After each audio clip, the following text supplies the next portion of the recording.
I think it's, I say Sheldon to Citrus Park, but it doesn't matter. We're told that the radius of the turn is, I think, 32 meters. Is that right? And there's a coefficient of static friction of 0.79 and a coefficient of kinetic friction of 0.5. And mass of the car, maybe 1,200. In order for the car to successfully make this turn while traveling at a speed of unknown, there must be an unbalanced force on the car, and that unbalanced force has to be that way. That's so that there can be a centripetal acceleration. So net force in the x direction has to equal MAC. Looking at the back of the car, I perceive there being three forces. I think there's a weight downwards. I think there's a normal force upwards, and I think friction is going to be to the left. This is not the same picture as the one on the right. This is top down. This is from the back of the car. Everybody understand? Vantage point. I've said it a bunch. If you don't know what I mean by vantage point and you haven't stopped me yet, what are you waiting on? So I'm going to assume you know that I'm looking at the back of the car when I'm talking about this picture. All right. There's not a lot here, and we kind of did this one in class. So net force equals 0, normal equals mg, friction equals mv squared over r. If I want to figure out anything about this problem, I'm probably going to need to bring these things together. It is static friction that holds the car on the track. So, oops, I should probably put normal force there. So sub into this, mv squared over r equals that, cancel the m, solve for v, done. And it gives you an inequality, which tells you that your car has to be going less than or equal to this value. We did it in class, so I don't have a whole lot of patience for this problem. But I'm presenting it to you. So any questions or follow-up? Okay. I would have asked about BB-8, but okay. So we're going to look at something else. Let's talk about, there are a variety of Atwood machine questions, but Atwood machine questions are about inertia. That's what they're trying to exaggerate in those questions. They're about inertia. And although there are several different ways in which an Atwood machine can be presented, there's the standard Atwood machine is just an object on a pulley. And by object, I mean two, one on each side. So box here, connected by, doesn't have to be massless string. Eventually our problems are going to be such that you should be able to handle anything that's thrown at you. Generally, this is connected to something in the ceiling or something to hold the system in place, like so. And we'll have M2, M1, M here. So a standard Atwood machine question is this. This is an Atwood machine, two masses on a pulley. It's probably going to rotate in the direction of the heavier mass. And you're going to be asked questions about the acceleration and the tension in the string. That's what these problems are about. They can make them more complicated, add another box right here, ask about the tension in that string, but they're just adding small complications to what is generally a problem that is about inertia. Eventually in these problems, the inertia of the pulley, the inertia of each block should be able to be dealt with in these questions. So the shape of the pulley and the manner in which the mass is distributed will all be contributing to the problem. We're going to start with massless pulleys and pulleys that have no friction. So for this unit, there's no friction in the pulleys and there's no mass of the pulleys. But for the rest of the problem, there can be friction and there can be, all sorts of stuff. So we'll start actually our example with a modified Atwood machine is any change to the standard Atwood machine. So the easiest way to modify one is to put your Atwood machine such that one of your boxes is like on a table and the other box is hanging. This is a pretty good representation of a modified Atwood machine. we see these quite a bit. And although we did a lab with a modified Atwood machine, we were careful to make sure the mass that was hung was much lighter than the mass that was on the table. So if you don't know what I'm talking about, then you probably didn't do the lab, but they're still set up all around the room. So when we hung the small little ball off the edge and we allowed the cars to accelerate, the balls had a mass of just a couple of grams compared to the cars, which had a mass of 500. We made sure that we kept the mass that was hanging much smaller than the mass that was on the track, purposely because we didn't want to deal with the inertia of the system. But now that's gone. We're going to deal with the inertia of the system. This is a standard modified Atwood machine question. Let's start this question with no friction. So mu equals 0. And let's say that this is M1 and this is M2. Again, where we're talking about the beginning of the year where we have yet to deal with rotational inertia. So our pulleys don't have mass and there's no friction in the pulley. This is a relatively straightforward application of Newton's third law. And at this moment, you should be able to set this problem up with no difficulty. That doesn't mean you can execute the whole problem, but my expectation is if I ask you to draw a free body diagram for each of the objects, you should have no trouble doing so. So I'll wait patiently. You have 30 seconds to draw a quick free body diagram for each object in the system. There are 2 objects in the system.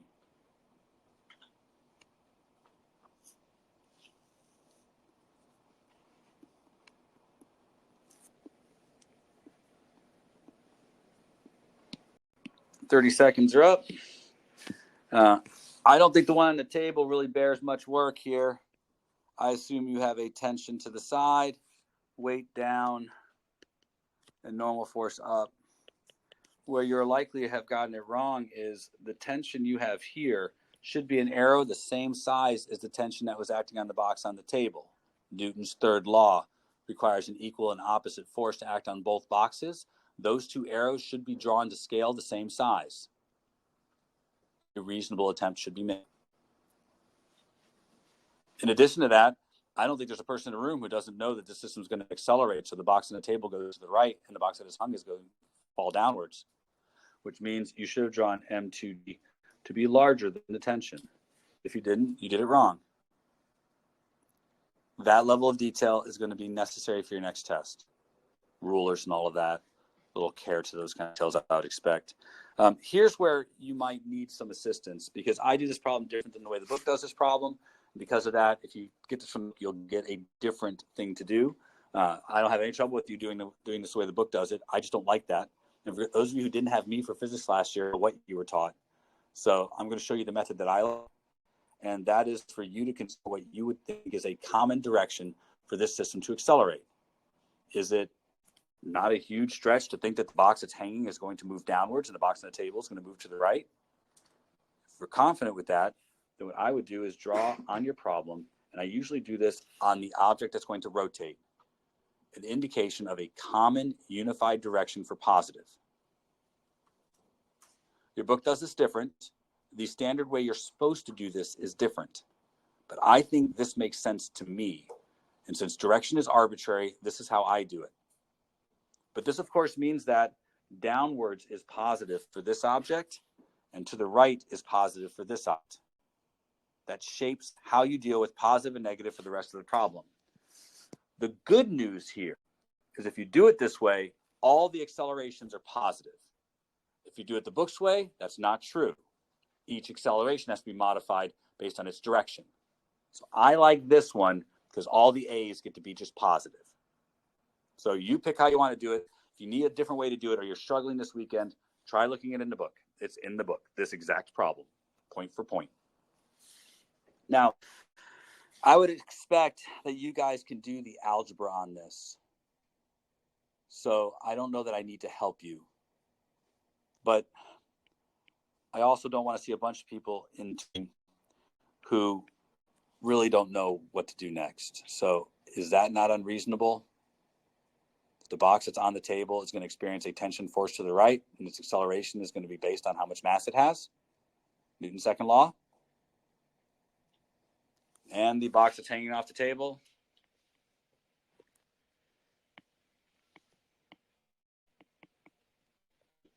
That was good. Now you should be able to figure out the acceleration all on your own. This is Newton's laws. This is the stuff. I mean, the only thing that's added is the two tensions are equal. It's the only thing that Newton's third law added. Everything else that's here is something we've already done. So I don't feel like this is very much new material. But I also know that unless you've, kind of seen an example, it would be difficult to bring this up yourself. And I'm just talking over you. You guys solve for the acceleration.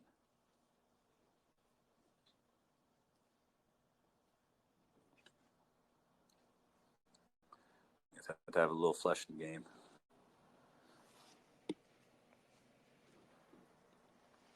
Substitution, probably the way to go. Eliminate T.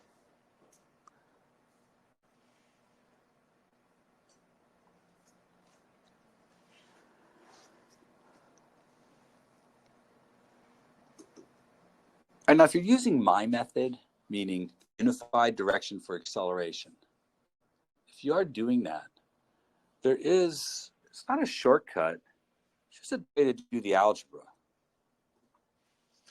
Consider not doing substitution.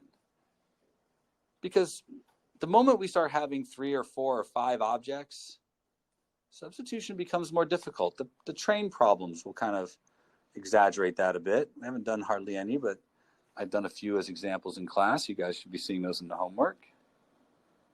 But if you just stack these, the internal forces should still cancel. And you should be left with something that will be Newton's second law for your system. Right? There's an external force acting on the system. That's the hanging weight. I see the inertia of the system and how much it accelerates. By adding the equations together and keeping a unified direction for positive, your internal forces should cancel out, leaving you with an overview of the system and a relatively straightforward way of getting the acceleration. The unbalanced force divided by the mass of the system. In multiple choice, you don't want to have to do all this work. In a multiple choice problem, you should be looking at the overview of a system question. So if there's more than one object accelerating, all the masses should show up in the denominator of the acceleration. They have to. They represent the inertia of the system.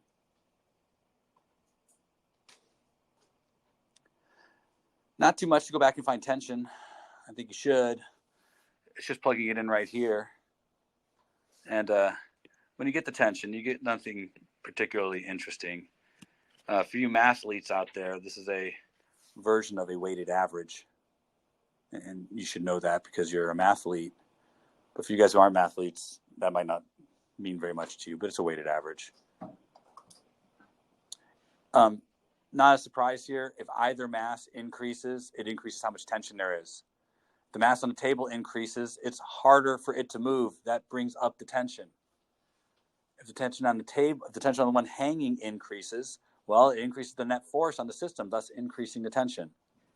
So both of them increase the tension when either one of them is increased. Now, that makes good sense.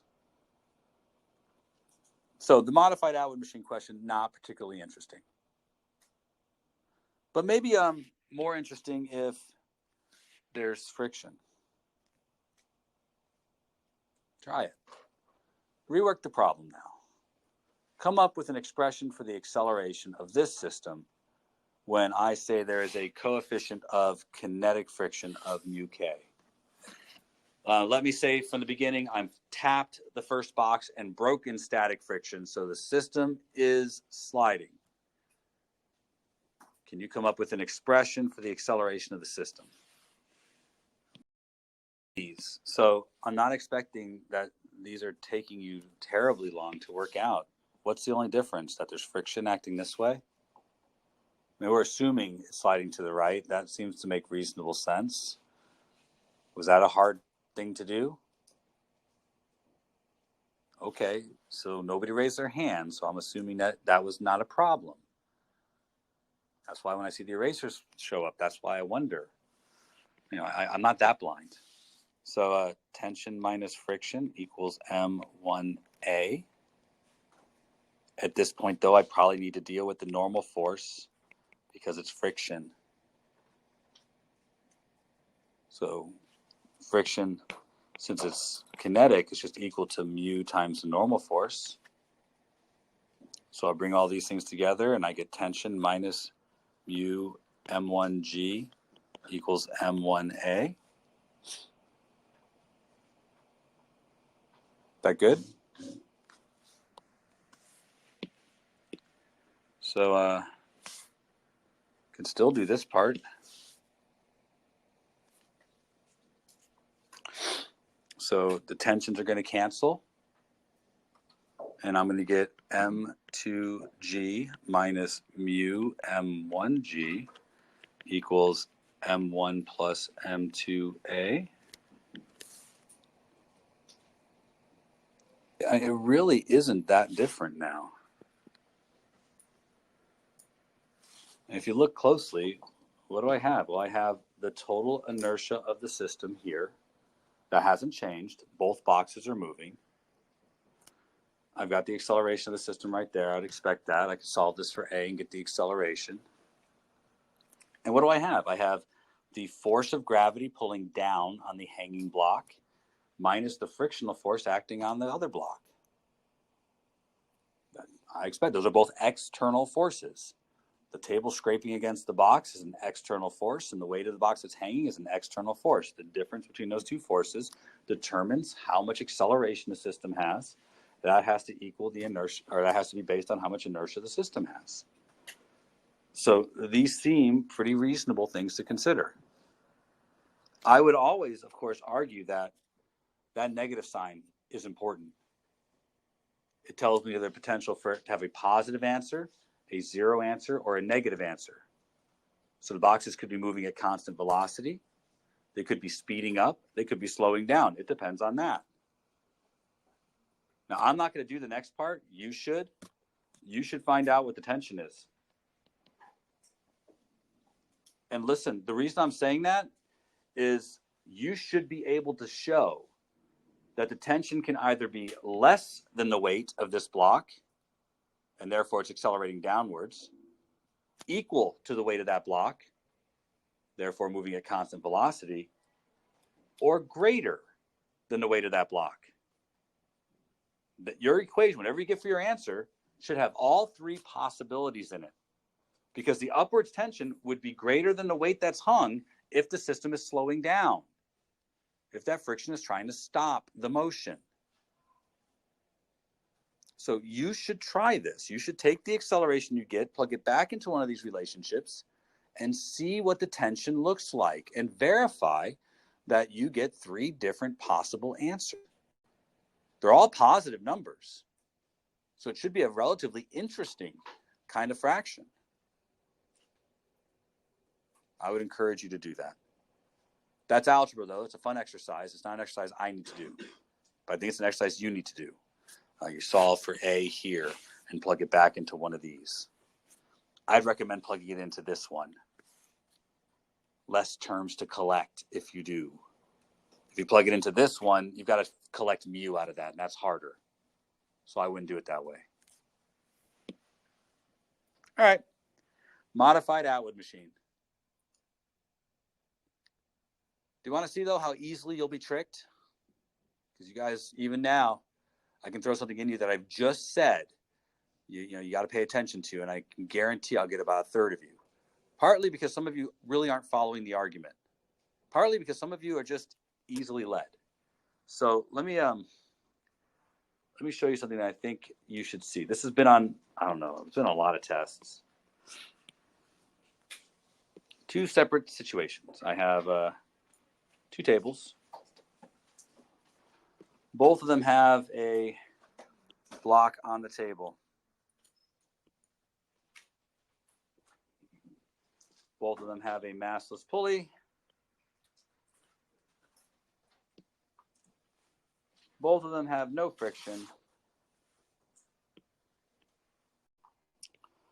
Both have a string from the box, goes around the pulley.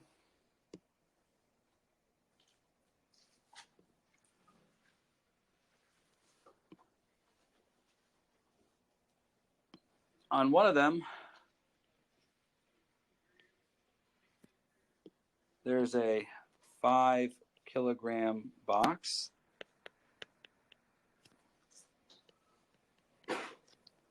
And one of them, somebody pulls down with 50 newtons of force. Two nearly identical situations.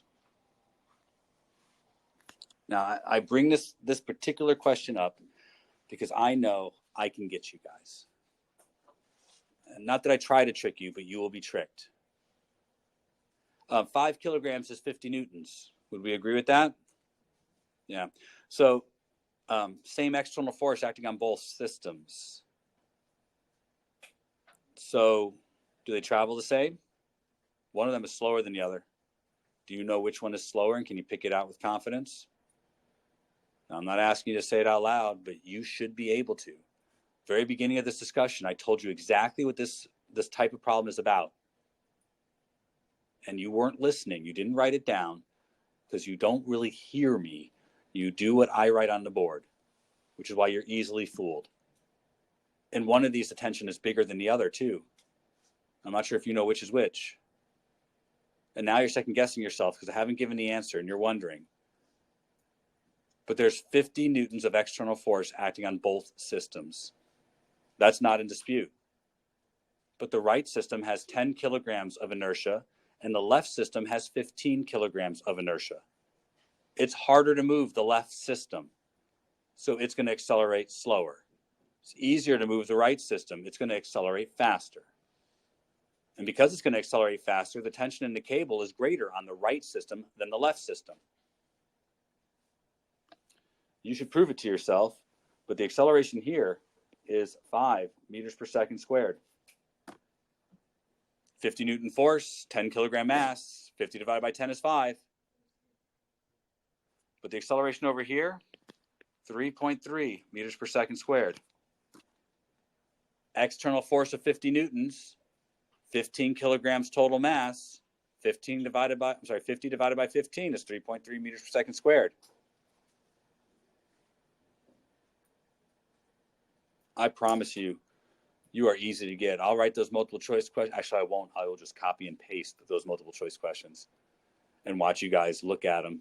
And when we go to grade them, hear all those cries of anguish as you guys go, I can't believe I made that mistake. Don't make that mistake. It's easy to fool you guys. And it's easy for you guys to start second guessing yourself.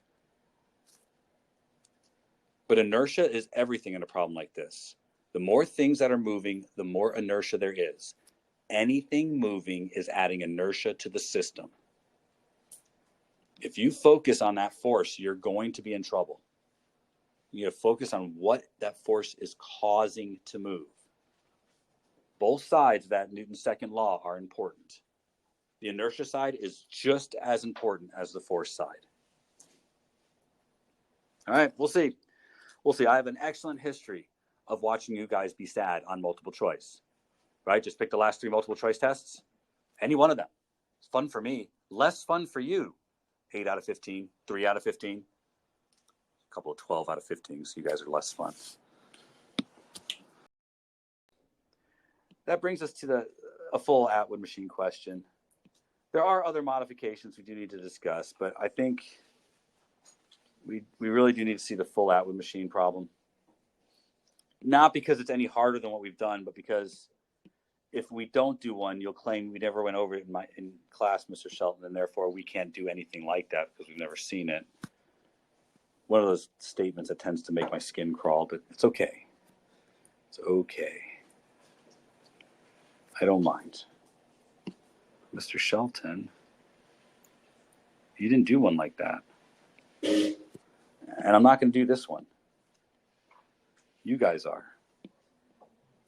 So let's have some consistency here. Wow, interesting. Could be. Oh, I don't know what I just did. Yeah. So let's go with, for consistency's sake, let's say that M1, M2, and there. Let's assume the pulley's massless. We'll stick with that. Acceleration of the system. Can you guys do that on your own? Maybe a free body diagram. You have no way of knowing whether M1 or M2 is the larger of the two masses, or if they're the same. Can't assume, and I'm not trying to trick you. If I was trying, I would have told you already. In order to solve any of these problems before you begin, you have to decide what you're going to call positive. I said that before. If you haven't done it yet, what were you waiting on? So because we're going to do this together as a class, I think we probably should all use the same direction as positive. That would probably make the most sense. So how about clockwise? We'll say that this direction is the positive direction. I don't know that M2 is greater than M1, but by setting that as the positive direction, I'm alerting you to the idea that you should set your problem up with that intention. That if you believe this is the direction the system is going to accelerate, then you are stating to me that you think M2 is greater than M1. It is an arbitrary decision. You can't get it wrong, but you do need to choose. That makes this side positive downwards and this side positive upwards. So take a moment and find the acceleration, please.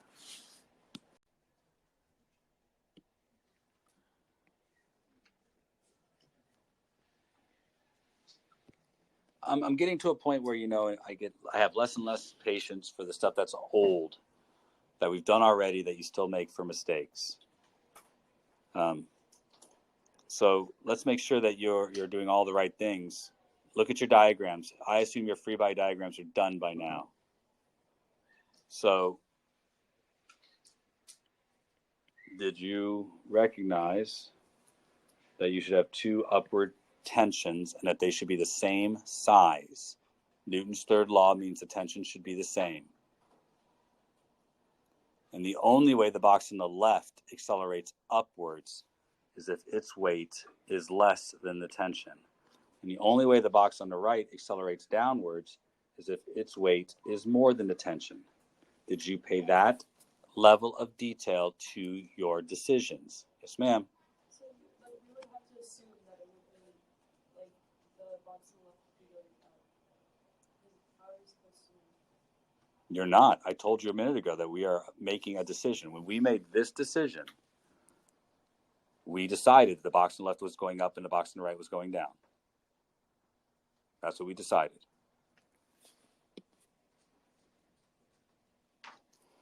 Now, that means that you've assigned direction to these things already. So M2G minus tension equals M2A.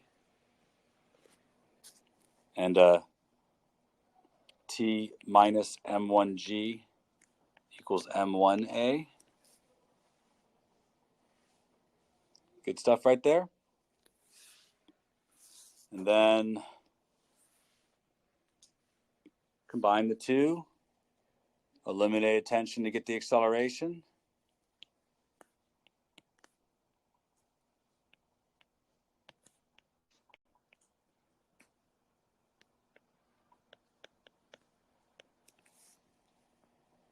I'm hoping. Is this what you have done?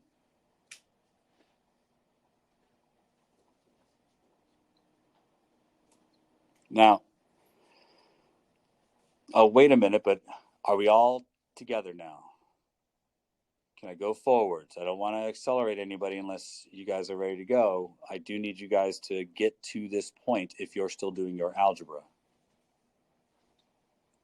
But by stacking them, I see immediately that the tensions cancel out.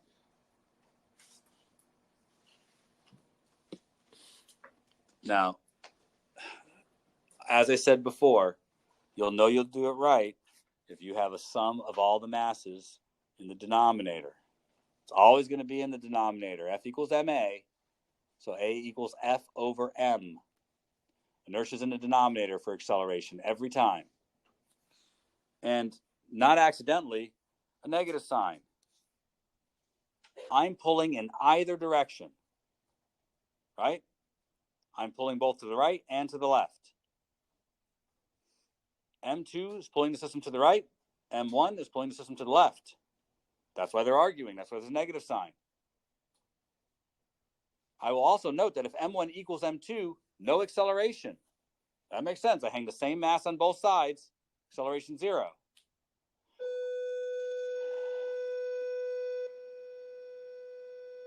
And I'm not surprised that if M1 is bigger than M2, my acceleration is negative. Yeah, that's right. If I guessed wrong and this one was the bigger one, then my acceleration will be in the opposite direction of what I thought. Perfect. Great. That's why the negative sign is there. Now, an exercise. And when I say exercise, if you don't actually do these things, you should wonder why when they show up on the exam, you have less success. You should consider what the tension in this cable looks like. It's not obvious. The tension in the cable, when you work it out, which means taking this and subbing it in over here and solving for tension, which is a nightmare. It is nightmare algebra. That's why you should do it. I don't want to. Nightmare algebra. Although I did it in AP1 earlier today. But that's why I'm leaving this to you guys to do, because I think you guys can do it. If you can't watch the AP1 video, that's just a joke. No one will do that.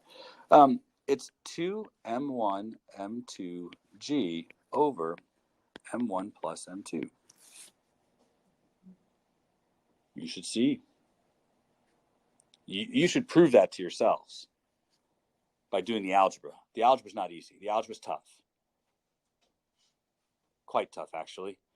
But interestingly enough, if m1 equals m2, like if they're both just m, do you see that this will be 2m squared g over 2m? Right? If m1 and m2 are the same, so I just put an m in for both. The top would be 2m squared, and the bottom would be m plus m, which is just 2m. Which means I can cancel out that, cancel out one of the m's, and I'm left with mg. If both the masses are the same, wouldn't the tension in the string have to be mg so that the net force is 0? Right? It would have to pull up with the same weight.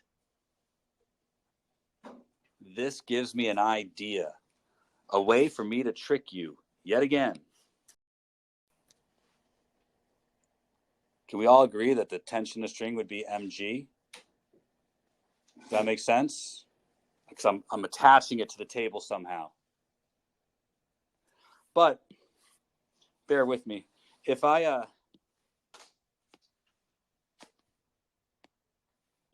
just put another box over here, get rid of that, and put another pulley over here,